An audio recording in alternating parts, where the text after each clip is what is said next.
Yeah, I think that, you know, I always listen in my quick change when Rose says, Herbie, why does everybody always walk out? Herbie says, maybe Louise won't. Louise doesn't. She stands up to her. She learns how to be her own person within the confines of the relationship that they have, which for me, personally, is realizing that someone you love so much will never love you back in a way that is meaningful to you. And to continue to love them. And to me, that's real grace.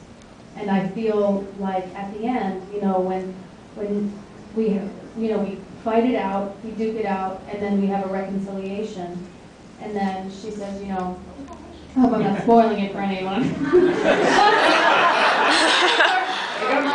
Yeah, exactly.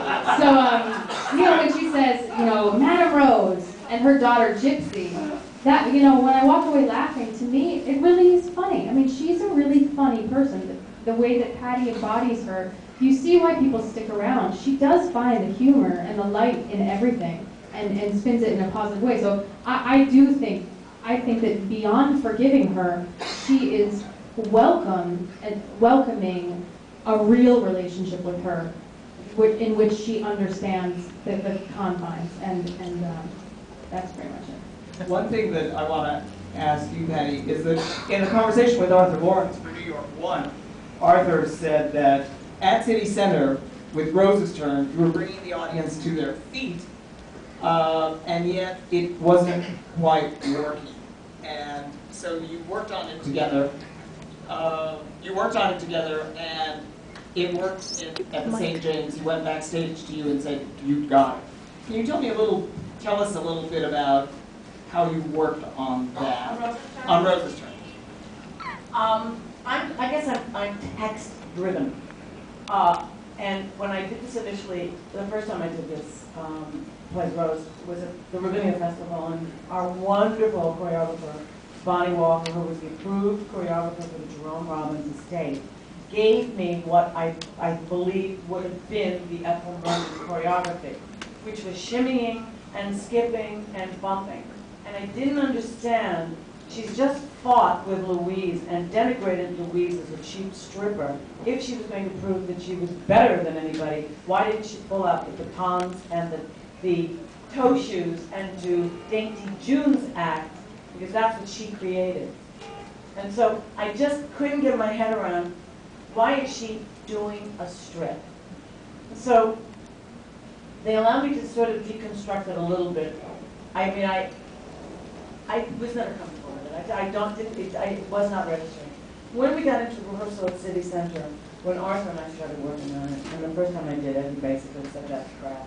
And we started from the very beginning. And I told him what I said. I said, "I don't understand this. I intellectually understand what she's saying. I emotionally do not understand why she is imitating a strip.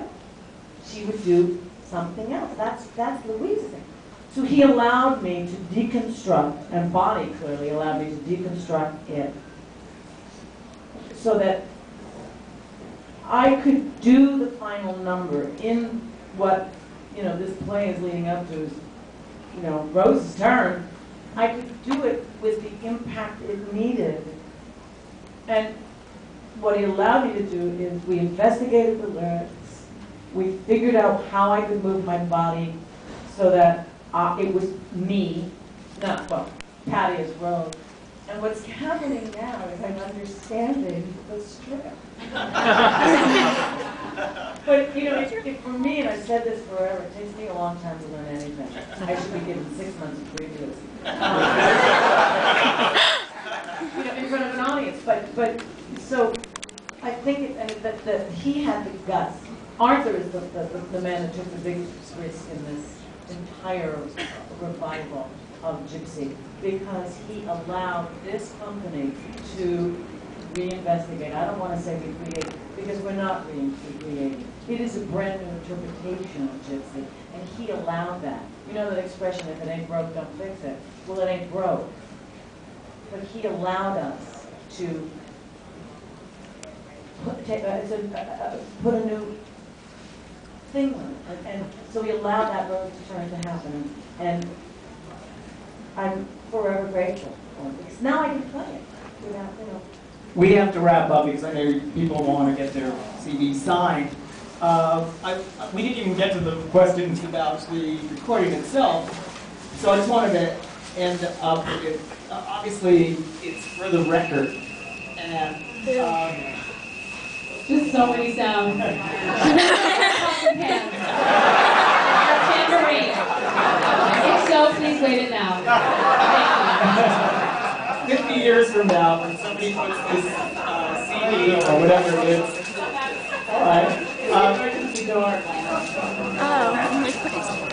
What is it that you most want this album to convey to little Louise or little Laura in New Jersey when she puts it on her iPod 50 years? I can't concentrate, but okay, it's over. Oh, it's happening. I would like that my Afro younger self to put this into her CD player. And you know what it is? It's like, to me, it's like a book on tape almost, except with really amazing voices. Because it really takes you on a journey. It takes you on a story. I think in a way that some other albums maybe don't. I think that's my answer. Yes, I agree. I think Thank you.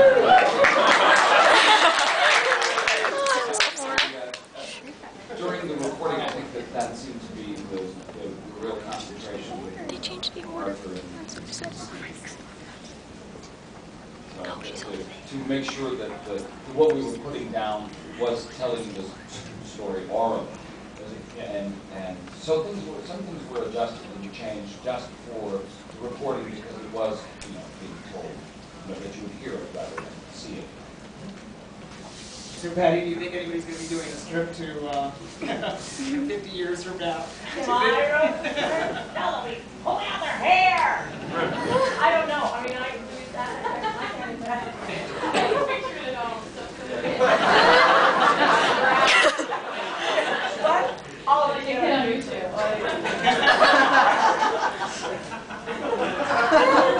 Anything particular you want them to take home with this? She's saying on this. No, I don't think that way. What they said is the answer.